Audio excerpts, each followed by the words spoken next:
básicamente el objetivo de la lingüística contrastiva. ¿Qué es lo que hace la lingüística contrastiva? Bueno, ahí tenemos la definición. Básicamente, la lingüística contrastiva la vamos a definir como el área de la lingüística que se encarga de ver las similitudes y diferencias entre dialectos y lenguas, que son variedades lingüísticas, ¿no? ¿Qué significa esto? Bueno, les voy a dar una serie de ejemplos para que entendamos por qué cuando hablamos de lingüística contrastiva, hablamos de lenguas, de comparación entre lenguas, pero también de comparación entre dialectos, ¿no? Y dialectos, pues, se refiere básicamente a que, ya saben, dentro de una lengua tenemos variedades dialectales, como en el español tenemos el español de México, pero también el de España y el de Argentina, ¿no? Entonces, la lingüística contrastiva también contrasta qué pasa entre un dialecto de una lengua y otro, ¿no? Y cómo nos podría servir a nosotros como profesor. Bueno, vamos a ver en un momentito. Bueno, también se le ha denominado como análisis contrastivo o estudio contrastivo y como les decía, sobre todo estas dos denominaciones son importantes porque son las que se aplican al aula, ¿no? Entonces, definir la lingüística contrastiva nos va a permitir ver que no solamente atiende las diferencias entre lenguas, sino también las diferencias entre los dialectos y que las aplicaciones de la lingüística se dan sobre todo en el área de la enseñanza de las lenguas, lo que lo va a distinguir de otras disciplinas, pero también vamos a encontrar investigaciones dentro de la lingüística contrastiva que se aplican a otros ámbitos como son el bilingüismo y la traducción, por señalar solo uno. Bueno, entonces vamos a ver algunas de las cosas que hace la lingüística contrastiva. Como ya les expliqué, describe similaridades o similitudes y diferencias entre dos o más lenguas. Y entonces presenta modelos de comparación, es decir, nos permite leer y entender bajo qué términos se debe comparar, ¿no? ¿Y para qué nos va a servir como maestros? Bueno, porque nosotros sí debemos de tener una idea de cómo se está llevando a cabo una comparación entre dos sistemas lingüísticos, que son básicamente el sistema lingüístico de la lengua materna del alumno y el sistema lingüístico que le estamos enseñando, en este caso el español. Bueno, determina también qué elementos son comparables en términos de congruencia, que sería la relación coherente entre los elementos que vamos a comparar, es decir, que no se comparen peras y manzanas, por decirlo de alguna manera. En términos de la equivalencia también, que sean términos equivalentes, es decir, de una misma categoría. Si vamos a comparar sonidos, serían fonemas. Si vamos a comparar palabras, serían lexemas, o si serían categorías sintácticas que vamos a comparar. Y en términos de la correspondencia, es decir, que los elementos de una lengua A tengan o no tengan un equivalente en la lengua B, ¿no? Bueno, en términos de semántica y sintaxis, por ejemplo, vamos a estudiar la factibilidad de los universales lingüísticos. Sobre los universales, bueno, sabemos que casi todas las lenguas tienen categorías que denominan o que se llaman sustantivos, que se llaman verbos. Casi todas las lenguas lo tienen, y digo casi todas porque todavía no acabamos de documentar todas las lenguas del mundo. Casi todas las lenguas también van a tener categorías universales para distintas partes, como podría ser, no sé, las partes del cuerpo. Ajá. La cuestión es que no todas las van a lexicalizar de la misma manera, y la lingüística contrastiva se va a encargar de ver de qué manera se da esto. En cuanto a otras áreas, como la fonología y la fonética, vamos a ver que también analizan principios fundamentales o primarios, ¿no? Es decir, aquellos como la alofonía, cómo se da la alofonía en la lengua, el acento, el ritmo, entre otros. Y la lingüística contrastiva puede o no depender de una lengua en particular. Si no depende de una lengua en particular, en realidad estamos hablando de lingüística contrastiva teórica, que se va a encargar más que nada de establecer principios generales teóricos, ¿no? Sin especificar una lengua específica, sino más bien hablando de fenómenos que existen en las lenguas en general. Si depende de una lengua específica, entonces vamos a tener que, va a utilizar términos como L1, L2, lengua de origen, lengua meta o lengua materna y lengua extranjera. Y entonces depende qué tipo de investigación estamos leyendo, puede ser que tengamos estos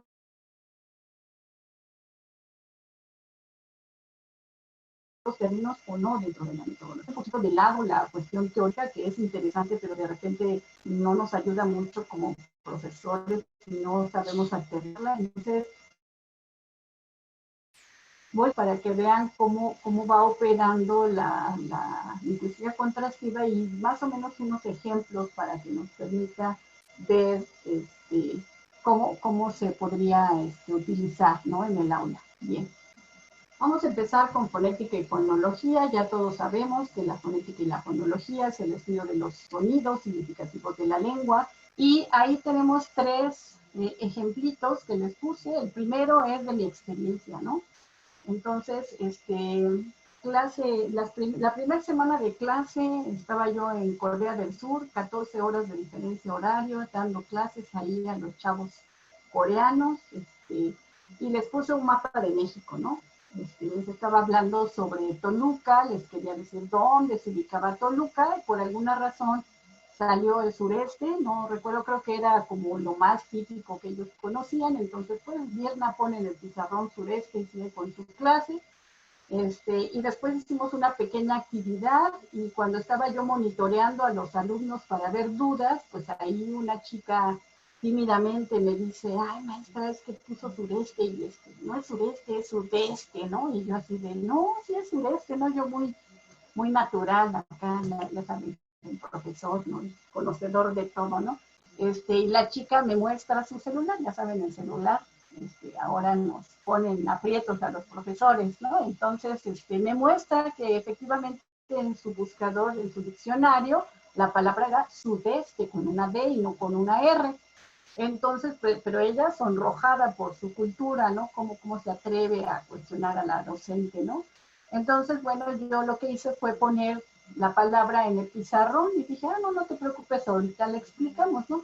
En aquel entonces, pues no había reflexionado sobre esta forma de decir sudeste, sureste. Claro, tenía una idea de cómo era, y lo que les expliqué, pues es que eran variantes, ¿no? Variantes, y que en el español de México se decía sudeste, pero que era posible que tal vez en España o en otras zonas del español pudiéramos encontrar sudeste, y bueno, con eso di por terminada esta parte de la pronunciación. Pero bueno, después me di a la tarea de investigar más, porque dije, bueno, a ver qué quiere decir la diferencia, ¿no? Porque sí existen las dos, y como nativos tenemos este sentido de que existe la palabra, pero siempre el profesor tiene que ir más allá y tratar de ahondar en sus dudas, porque también eso nos permite crecer, ¿no? Bueno, entonces, las minucias del lenguaje de Moreno de Alba nos dicen que la DRAE registra que el español tomó del anglosajón y del alemán la designación de norte-north con terminación de la sur con sur, este de east y oeste de west, y la voz sud, que es la forma usada en composición de palabras como sudoeste o sudamericano. El español latinoamericano lo ha convertido en sur y ha eliminado la D, ha cambiado la D por la R. Entonces, en realidad, en el español de México decimos suramericano, ¿no?, o sureste simplemente, ¿no? Y cambiamos en algunas partes la D por R. Bueno, entonces eso fue gracias a esa pequeña experiencia. Pero tenemos otras dos, ¿no? Entonces ahí tenemos ticket, ¿no?, que es un préstamo del inglés. Y entonces puede ser que el alumno escuche tiquete, ¿no? Y dices ahí, y entonces tú le dices, vete para comprar el ticket en tu actividad, y el alumno te va a decir, oiga maestra, pero no es ticket, es tiquete, yo lo oí en una frase, ¿no?, de Perú o qué sé yo. Y bueno, pues ahí lo que tendríamos que saber es que en realidad esto se debe a una variación acentual de asimilación fonológica española del anglicismo ticket, que se usa en gran parte de Hispanoamérica. Entonces nosotros sí decimos ticket, pero hay muchas zonas en Hispanoamérica que van a decir tiquete, ¿no? Y que es perfectamente aceptable para esa variante. Y otro ejemplo que es más del centro de México, de la zona de la Ciudad de México sobre todo, que es la pérdida vocálica del habla popular en el centro, ¿no? Y entonces vamos a escuchar cosas como esa, ¿no? Cafecito, ¿no? ¿Quieren un cafecito, no? Y entonces parece que la E se ha perdido, ya hay esa pérdida vocálica. Y entonces, si el alumno viene y me dice, oiga maestra, pero pues es que, ¿por qué esto? Pues la fonética y la fonología y conocer este tipo de fenómenos lingüísticos nos va a permitir atender estas inquietudes de los alumnos. Bien, en otros niveles como morfología y sintaxis, ¿no? Le enseñas al alumno que el verbo haber, ¿no? Tiene una cuestión de que no se personaliza, ¿no? Y de repente escucha en la calle, ¿no? Porque en México tendemos mucho a personalizar el verbo haber, escucha que dicen, habían flores en el jardín y viene y te reclama, oiga, pues usted me dijo que no y yo oigo que sí, ¿no? En el segundo ejemplo, ¿no? El alumno produce algo así, tú jugarías al fútbol y le dices, no, estás mal, no está bien esta oración, ¿no? Debe de ser, tú juegas al fútbol, ¿qué te pasa, no? Pero si el alumno estudió en Chile o tuvo un profesor chileno, es posible que esta producción sea la que él aprendió, ¿no? Y entonces el alumno está conjugando de manera adecuada esta oración que pertenece al habla coloquial de Chile, ¿no? Entonces, pues habría que decir que no está mal el alumno, sino más bien que se trata de una variante muy particular y deberíamos de atender o de enseñarle cuál sería la variante del estándar. ¿Y qué decir de la última, no? Haces tu juego de roles y les dices, ahora tú vas a ser el mesero y tú vas a ser el cliente y vas a tomar la orden y adelante, ¿no? Y entonces el alumno, que es el mesero, empieza diciendo esta frase, a la orden, señor, ¿qué le provoca? Desea un tinto y pues tú vas a decir igual, ¿no? ¿Qué es eso, no? Pero pues si el alumno estudió con un profesor colombiano o estuvo de intercambio en Colombia, pues esta frase va a ser la que va a escuchar en Colombia porque sería totalmente aceptable para un equivalente de México que podría ser que se le antoja, gusto usted un cafecito. Ajá, entonces, bueno, pues como profesores también nos permite ampliar nuestro margen de tolerancia a lo que podríamos concebir quizá como un error, ¿no? Y que en realidad no lo es, simplemente es una diferencia dialectal. Bueno, a nivel léxico-semántico tengo este ejemplo, ¿no? Tú das tu clase sobre la caña sobre la milpa, ¿no? Y hablas de la caña de azúcar, ¿no? Y te vas bien contento porque el alumno aprendió qué es la palabra caña. Y de repente se encuentra con este cúmulo de significados, ¿no? Entonces, en Bolivia, pues la caña es una persona borracha, ¿no? Entonces, y en Costa Rica es una forma coloquial de decirle al dinero, mientras que en Cuba decir que eres una caña asesina es algo positivo en realidad, porque es una frase para decir que algo es muy bueno, ¿no? Y en Perú, pues se trata de un sistema de transporte y ahí dice, como la canción esa, ¿no? De que difícil es hablar el español, dicen, ay, pobre, ¿no? Porque pues entonces, ¿qué le enseña al alumno, no? Entonces ahí viene la confusión para el alumno, pero pues como maestros, nuestro papel sería orientar al alumno y hacerle ver que en realidad esto es una riqueza del español, ¿no? Más que un problema. Bien. Bueno, entonces la lingüística contrastiva en el aula, pues desde 1957 con el libro Linguistics Across Cultures, ¿no? Se empieza a hablar de un inventario de diferencias y similaridades entre los elementos comparados, es decir, las jerarquías de dificultad que el lado denomina como interferencias en 1957. Otros, como Corder en 1967, lo llaman competencia transitoria, Nemser en el 71, sistemas aproximativos, y Schellinger, que quizá es el que nos suene más familiar, es quien finalmente en el 69 y luego en el 72 lo denomina como interlenguaje, ¿no? Pero bueno, los antecedentes del interlenguaje son estos autores que les acabo de comentar. Bueno, el interlenguaje ya sabemos, es este sistema irregular que usan los aprendientes de una lengua extranjera en un intento por poder usar la lengua meta y que se trata de un sistema individual propio de cada aprendiente que es un mediador entre el sistema de la lengua materna y de la lengua meta del alumno en un punto intermedio que parece no tener fin, que es autónomo porque se rige por sus propias reglas, es sistemático y a su vez es variable,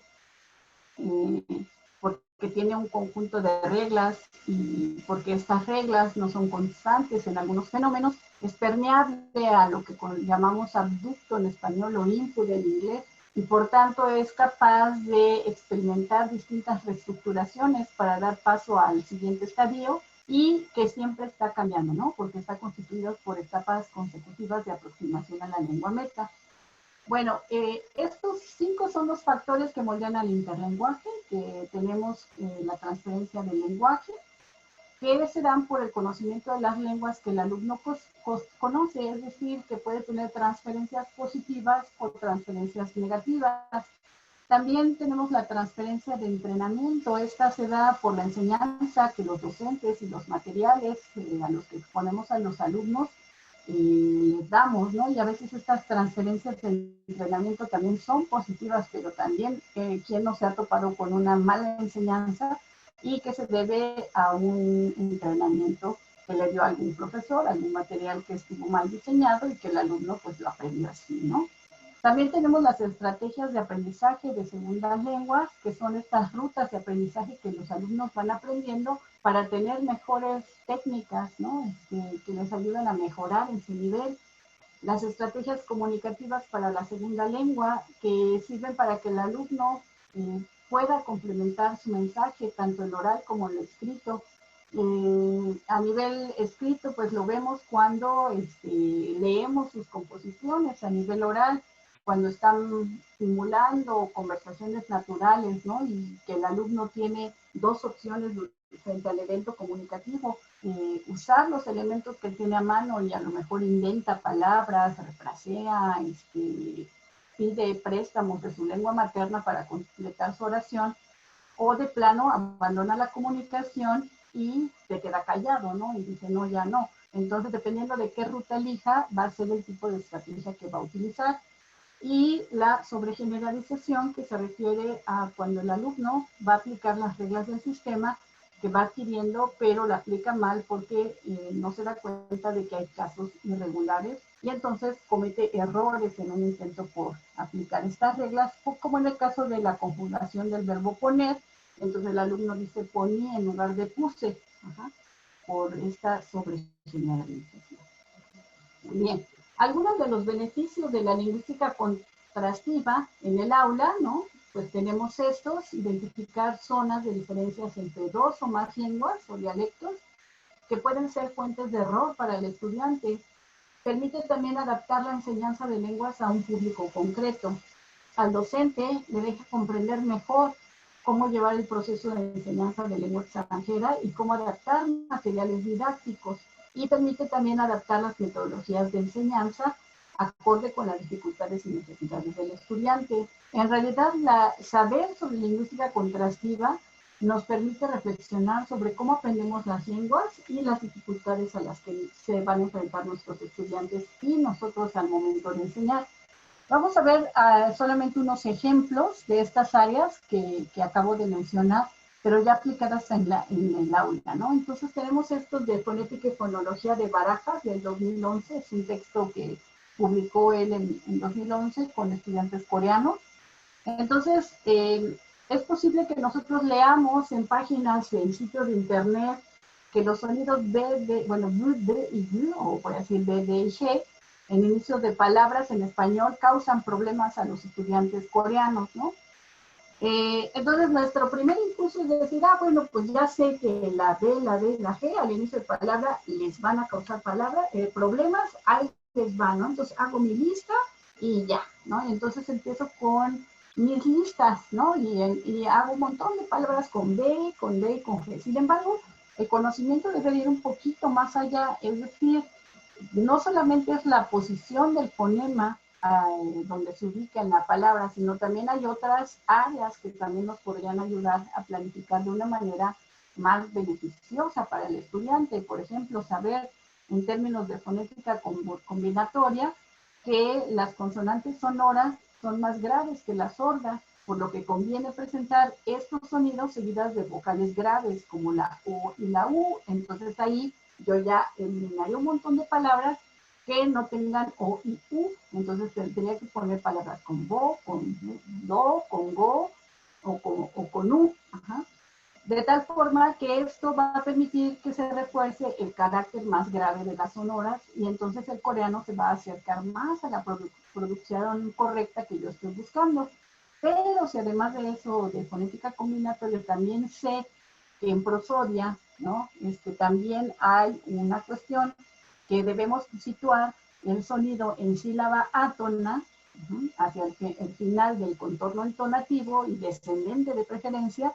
Entonces, esto nos va a permitir que la elección de palabras sea más pertinente para el alumno, ¿no? Entonces ya podríamos elegir palabras como bata, dado, gato, ¿no? Bueno, en este caso, bueno, goloso, ¿no? Y entonces el alumno va a tener mejores oportunidades de aprovechar las actividades, ¿no? Bueno, no bata, data y gato, no, porque esos tienen A, tendrán que ser con ¿no?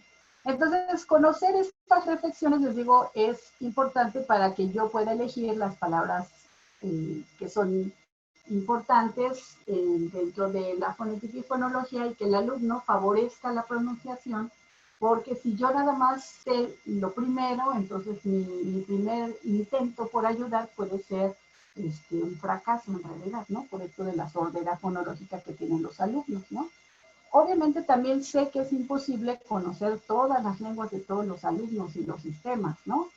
Pero si realmente queremos ayudar a mejorar la pronunciación de los alumnos, conviene que como profesores conozcamos un poco sobre esta área y sobre los diferentes sistemas que tienen nuestros estudiantes si es que les queremos ayudar en mejorar su pronunciación. Bien. En cuanto a la morfosintaxis, ¿no? Supongamos que en el nivel 2, A2, ¿no? El alumno ya conoce el tiempo presente y los métodos de enseñanza nos dicen que después del presente pues viene el pasado y normalmente después el primer pasado que se enseña es el pretérito, ¿no? Y después se enseña el copretérito en esa orden, ¿no? Presente, pretérito y copretérito. Sin embargo, si nosotros leemos en la literatura de enseñanza de lenguas, ¿no? Y vemos que en realidad el copretérito tiene muchas características similares al presente, ¿no? Entonces, y como yo como profesora sé que en realidad el copretérito se asemeja bastante al presente, entonces quizá decida mejor enseñarle a esos estudiantes primero a manejar el copretérito porque la transferencia de los tiempos va a ser más semejante y después empezaría yo a meterle el pretérito, ¿no? Entonces, esta diferencia puede ser beneficiosa a la hora de la enseñanza de sintaxis. Bien. Y a nivel léxico-semántico, algunos ejemplos, ¿no? Supongamos que mis estudiantes son alemanes y mi clase es de verbos, ¿no? Entonces yo le voy a enseñar el verbo desplazar al alemán, ¿no? Sin embargo, si yo sé que en alemán desplazarse, ¿no? Depende en qué medio de transporte te estás desplazando, tiene otra conjugación porque es otra palabra, entonces voy a saber que en realidad al alumno le tengo que decir, bueno, en español no es así, en español solamente tenemos desplazarse, bueno. Y qué decir de los huecos semánticos, ¿no? Ahí tenemos algunos ejemplos, como por ejemplo enchilarse ahora o camellón, que en realidad no existen en el alemán, al menos no de manera lexicalizada. Y cuando digo no existe, no significa que no lo puedas explicar, sí lo puedes explicar, pero necesitas no tienes una palabra para explicarlo, tienes que tener una frase completa, ¿no? Una explicación que no se lexicaliza, ¿no? O en francés, si tus estudiantes vienen de procedencia francesa y tú les estás diciendo, saben que mañana no hay clase porque van a decir mi permiso económico, pues les tienes que decir qué es eso del permiso económico porque no existe en Francia eso. O si les vas a decir, ¿saben qué? Vamos a ir a la inauguración del curso, pues también ellos, eso va a ser como, ¿qué es eso, no? Porque para ellos solamente existe la inauguración, pero de la casa, ¿no? O sea, nada más que es la cremallera, y no sé si la estoy pronunciando bien, pero en realidad, para estos estudiantes, estos son huecos que habría que explicar. Y bueno, regresando a, ay, se me olvidó poner la palomita, iba en ese paréntesis tengo una palomita. Entonces, en una instrucción le pones al alumno, enseguida pon un tache o una palomita en las siguientes oraciones, ¿no? Y ya dices, ah, qué padre, ya hice mi diseño de material y está muy bonito. y se lo das al alumno coreano y resulta que el alumno no sabe qué es eso de palomita, que es un conocimiento muy de nosotros, ¿no? Porque ellos, y aquí lo pongo, ¿no? Ellos en realidad no usan palomita, ellos, para los K-lovers ya lo saben, ellos lo que usan son circulitos para decir que sí y tache para decir que no. Entonces algo tan sencillo podría convertirse en una oportunidad para hablar de diferencias, ¿no? Entonces, en resumen, cada una de las lenguas pues tiene diferentes maneras de abastecerse con características universales para formar unidades léxicas o expresiones idiomáticas. Podemos concluir de este breve análisis que, bueno, sobre todo de esta parte, ¿no? Que el alemán combina características semánticas para construir lexemas específicos de acuerdo a las necesidades de los hablantes, y otras lenguas como el español y el francés comparten una o más características de las palabras de su lexema en la formación del lexicón, ¿no? Claro, solamente tomé ahorita lo que sería fonética, fonología, morfosintaxis, léxico semántico por la cuestión del tiempo y porque son como las bases, ¿no? Pero tenemos otras áreas en las que podemos contrastar también todo, ¿no? Es decir, no solamente estas áreas permiten el contraste, piensen ustedes en cualquier área de la lingüística, ¿no? Sobre todo la lingüística aplicada, que es a donde nosotros estamos, y entonces pregúntense, ¿podría comparar dentro de esta área? Posiblemente sí, ¿no?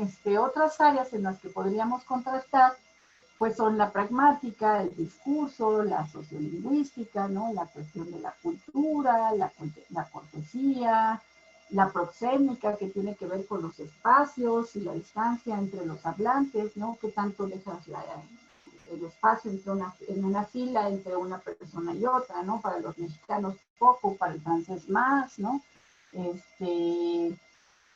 Lo que sería la kinésica, ¿no? Que tendría que ver con los gestos y los movimientos corporales, ¿no? Que si tocamos al otro, ¿no? Si lo vemos o no al otro, la cronémica, que tiene que ver con la cuestión del tiempo, que si los mexicanos somos impuntuales y hasta qué punto, ¿no? Y qué tanto es cierto, y que si los alemanes son organizados, porque hasta las vacaciones programan, ¿no? Pero realmente esto es cierto, ¿no? Entonces, esto te permite ya adentrarte más a una cuestión de comunicación intercultural en otras áreas, ¿no? Y son oportunidades, como les decía, para poder trabajar sobre el aula, ¿no? Entonces, ahorita solamente di ejemplos más lingüísticos, pero como pueden ver, en realidad la lingüística contrastiva nos permite compararlo todo. Como les dije al inicio, lo importante es ver para qué lo quieres comparar, cuál es tu objetivo y con qué propósito, porque compararlo todo también puede ser un problema, ¿no? Si acostumbras al alumno a comparar siempre, ¿no? Entonces el alumno ya siempre te pide que todo lo compares, y entonces cuando encuentres cosas que más vale no comparar, te va a decir, oye, ¿y a qué horas me lo vas a decir en mi lengua, ¿no? Entonces también puede ser un poco riesgoso compararlos todos, pero aquí lo que tenemos que tener en mente es para qué lo vamos a comparar. Bien, un ejemplo del aula, ¿no? Para lo que es lo del análisis de errores que les decía hace un momento, ¿no? Entonces tenemos esta carta que tomé del internet, ¿no? Es una carta de un estudiante japonés, se las voy a leer para que ustedes también la vayan viendo. Entonces dice ahí, Salamanca, 8 de agosto 2002, ya es una cartita viejita. Señor Tanaka, mi amigo, ¿cómo está usted? Estoy cansado poquito, pero muy bien. He pasado Salamanca 2 días y me gusta aquí gradualmente. Empiezo la clase de español ayer. Mi clase, 15 gentes y soy japonés solamente y todos son europaneos. Señora de familia es muy amable. Cocinó paella para mí ayer. Está muy bien. ¿Y a qué hora sabe almorzar? Empieza a las 3 de la tarde. ¿Crees esto? Almorzando hace fiesta. Se preocupa con su cuerpo. Pienso que escribir carta a usted, ¿no? Qué bonita carta, ¿no? ¿Qué calificación daríamos a este alumno japonés, no? En principio tenemos que saber qué nivel es, ¿no? Pero supongamos que es un nivel A1, ¿no? No, pues 10, no, pues 9, 8, ¿no? Bueno, no quiero que me digan qué calificación le daría, pero piensen ustedes, si fuera el maestro o la maestra de este alumno, ¿qué calificación le daría, no? Y una vez que tienen su calificación, yo les voy a preguntar, ¿qué estamos calificando? Es decir, solamente el nivel, ¿no? Y la nacionalidad influyeron para que yo emitiera mi calificación. Estoy calificando los errores que el alumno produzco, ajá, se los estoy penalizando. ¿Por qué se los estoy penalizando? Y es un intento del estudiante para producir un texto escrito que nosotros le estamos pidiendo en el aula y no sé si le dimos entrenamiento o no para que lo hiciera. Si le dimos entrenamiento de qué tipo, es decir, con su básico español, qué tipo de entrenamiento le pudimos dar para decirles una carta, ¿no? Entonces el alumno seguramente está usando los sistemas japoneses para producir esta carta, ¿no? ¿Qué otras cosas podríamos calificarle al alumno, ¿no? En términos de coherencia, en términos de cohesión, un criterio lingüístico, es decir, agregó palabras que no necesitaba, omitió otras, no sé, la colocación de las palabras y de las frases, la juxtaposición, la ortografía, ¿no? Que se come todo lo que son los puntos, los signos, no los usa como el español estándar, ¿no? Eso se lo vamos a penalizar, ¿no? O le vamos a penalizar más criterios comunicativos, ¿no? Principios de ambigüedad, de registro, una cuestión más pedagógica, ¿no? Si la tarea era hacer una carta, pues sí tiene pinta de carta, ¿no? Entonces le pongo 10 porque fue creativo, le pongo un 8 porque pues sí tuvo algunas fallitas, entonces es una cuestión más transitoria, ¿no? ¿Qué voy a hacer yo como maestra, no? ¿Cuál va a ser mi postura frente al error, no? Si les acabo de decir que el interlenguaje está plagado de errores en los estudiantes, ¿no? Y que muchos de estos errores se van corrigiendo y otros, pues depende de la etapa en la que el estudiante se encuentre, puede que se corrijan o no. Entonces, voy a motivarlo o lo voy a motivar, ¿no? Voy a ser más permisible o no o le voy a dar un 6 para que aprenda y se ponga a estudiar más, ¿no? Y es motivación a la inversa, ¿no? Entonces, ¿cuál va a ser mi postura, no? Dicho eso, quisiera nada más terminar con las críticas que se le hacen a esta área de la lingüística contrastiva y a qué se deben las críticas, ¿no? Entonces, hasta ahora, pues les he hablado de aspectos que normalmente son diferentes entre las lenguas, ¿no? Entonces, una parte que se le critica a la lingüística contrastiva es que parece no incluir las similaridades entre las lenguas en su análisis y pareciera que lo similar es fácil, ¿no? Pero a veces lo similar tampoco es tan fácil ni lo diferente es tan difícil. En un momento les daré algunos ejemplos, ¿no? Las predicciones que hacen de los errores que el alumno comete al usar la L2 no siempre son fiables. A veces podemos saber por qué el alumno está cometiendo un error y a veces solamente es nuestra intuición o nuestra hipótesis y cuando le preguntamos al alumno, en realidad el alumno tuvo otras razones que a lo mejor eran distintas a las que pensamos, ¿no? Pensemos en algo que es similar en las lenguas, ¿no? Y que a pesar de que es similar, es difícil, ¿no? Voy a regresar al sistema del coreano en los fonemas, ¿no? El sonido S del coreano y del español existe, pero existe una regla de S al inicio de palabra más la combinación I que hace que el alumno coreano en lugar de decir sí, diga chi. Uh-huh. Entonces, pareciera que a pesar de que sí existe la S en los dos sistemas, pues no debería de haber un problema para que el alumno diga algo como sí. Y este problema va a estar desde el nivel A1, porque afirmar con la palabra sí, pues desde el inicio, ¿no? En otro nivel y en otra lengua, ¿no? Tenemos los pronombres personales, él y ella del español, y pensaríamos que los pronombres del francés que existen, y él, pues también no causaría ninguna dificultad y sin embargo sí lo presenta, ¿no? Entonces esto se debe a que a veces la pronunciación podría ser que, aunque existan los dos pronombres, pues cause un problema al hablante, ¿no? ¿Y qué decir de los cognados, no? Los cognados los vemos como algo bastante útil y sin embargo, ¿qué pasa con los falsos cognados, no? Estos van a causar también dificultad a los alumnos, ¿no? Y bueno, no siempre los errores provienen del contraste entre las lenguas, a veces también se van a deber a la influencia de la lengua misma que se estudia. Entonces, Pues, no sé, pensemos en la conjugación verbal del español. Ya saben que tenemos un montón de conjugaciones, ¿no? De posibilidades. No sé si son 70 más, bueno, ahí me dicen cuántas.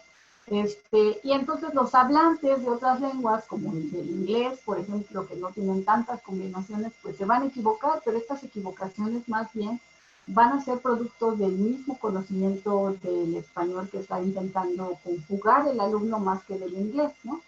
En general, la crítica mayor es que no se predicen todos los errores. No es posible predecir todos los errores que un alumno comete porque sería imposible, ¿no? Habría que meterse al cerebro del alumno. Y bueno, la lingüística contrastiva es un área poco reconocida también, que más bien se usa como una herramienta de análisis más que como un tema central de estudio. En realidad hay pocos textos que se dedican a hablar de la lingüística contrastiva. También dentro de lo que sería el análisis contrastivo se ha criticado que el enfoque está más centrado en el docente y no tanto en el alumno, ¿no?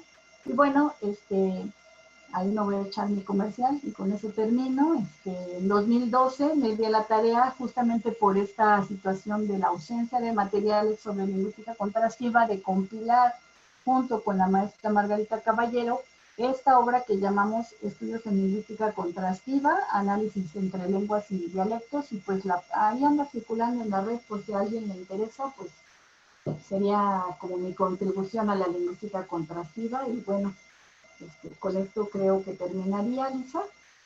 Entonces, te cedo nuevamente Muchísimas gracias, la palabra. Virna. Bueno, no sé si nuestros estudiantes tengan alguna pregunta, algún comentario que quieran hacer.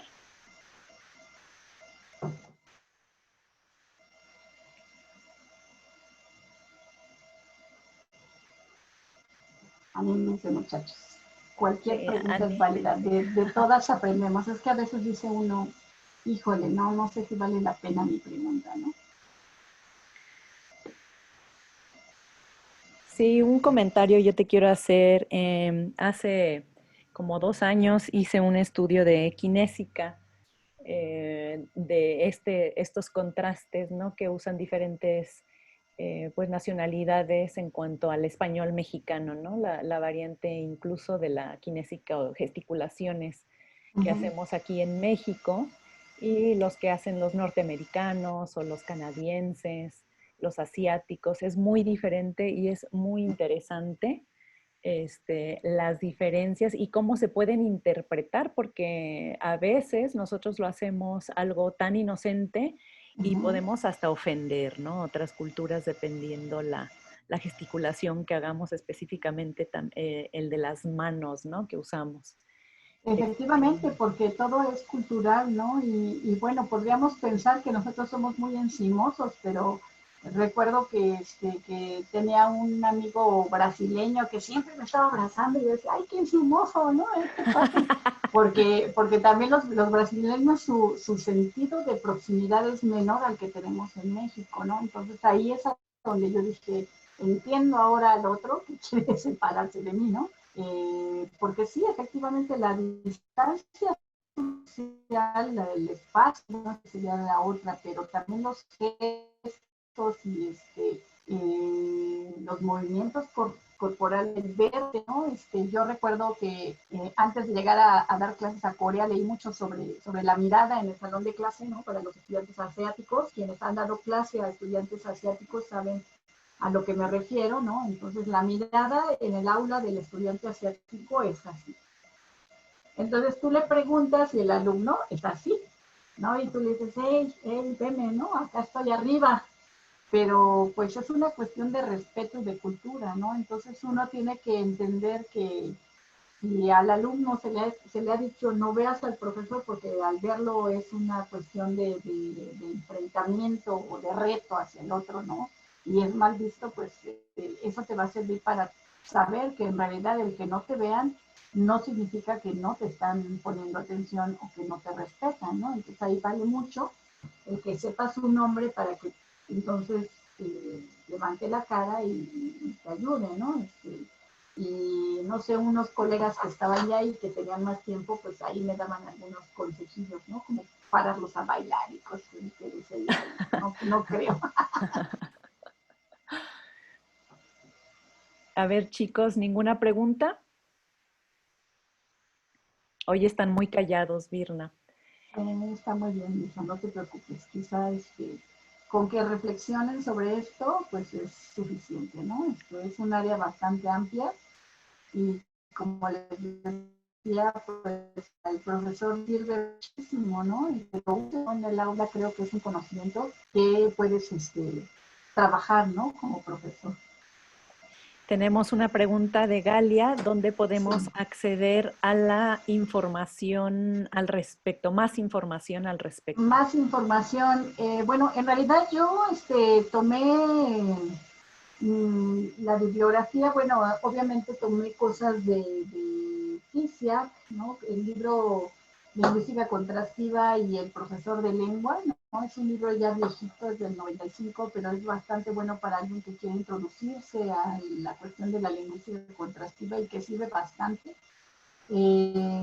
Para la parte histórica de la lingüística comparada, tomé el libro de Toussaint, que es Aproximación a la Historia de la Lingüística, de Editorial Taigué. Y para la cuestión de la enseñanza contrastiva, me basé en un texto de un autor que me parece que es polaco, no lo sé pronunciar, pero se llama Contrastive Analysis in a New Dimension, ¿no? Entonces, si les interesa, ahí está en la red. Y para la cuestión de la pronunciación de coreanos, el libro de Barajas, bueno, es un artículo de Daniel Barajas, Estrategias Correctivas en la Pronunciación de Consonantes, una aplicación del método verbotonal a la enseñanza del español a coreano, ¿no? Entonces, como este video queda grabado, entonces creo que ahí lo pueden recuperar, ¿no? Y el libro que una servidora produjo, pues también se encuentra en las editoriales electrónicas de Amazon y demás, ¿no? Y no recibo regalías, así que no se preocupen.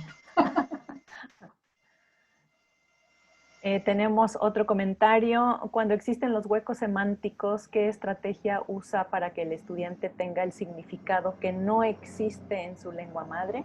Hablando en el contexto de una clase. Sí, bueno, con los huecos semánticos lo que puedes hacer es explicarlo. En realidad, como por eso les decía, no es que no se pueda lograr un entendimiento, ¿no? Nada más hay que tener en cuenta que esa palabra no existe en el sistema del alumno, pero sí le puedes explicar, ¿no? Entonces, con una explicación de qué significa, no estoy pensando en la palabra camellón, ¿no? Del alemán, que no existe esta palabra como tal, pero sí le puedes enseñar una imagen y decirle, mira, en México tenemos calles y en medio hay este pequeño como banquetita que es un camellón, lo que nosotros llamamos como camellón, ¿no? Enchilarse, bueno, pues es que depende de qué palabra, pero yo diría pues una explicación, ¿no? Porque si le quieres explicar enchilarse, ¿qué significa? Pues te comes algo picoso y le haces así, ¿no? Ya me enchilé, ¿no? Pero depende también cuál sea la lengua del alumno, ¿no? Porque los huecos semánticos cambian también de lengua a lengua, ¿no? Y de alumno a alumno. Entonces, a veces lo más simple para el profesor puede ser, si la palabra existe en inglés, también puedes utilizarla. Depende también qué tan amplia quieres tu explicación, ¿no? Muchas gracias. ¿Algún otro comentario?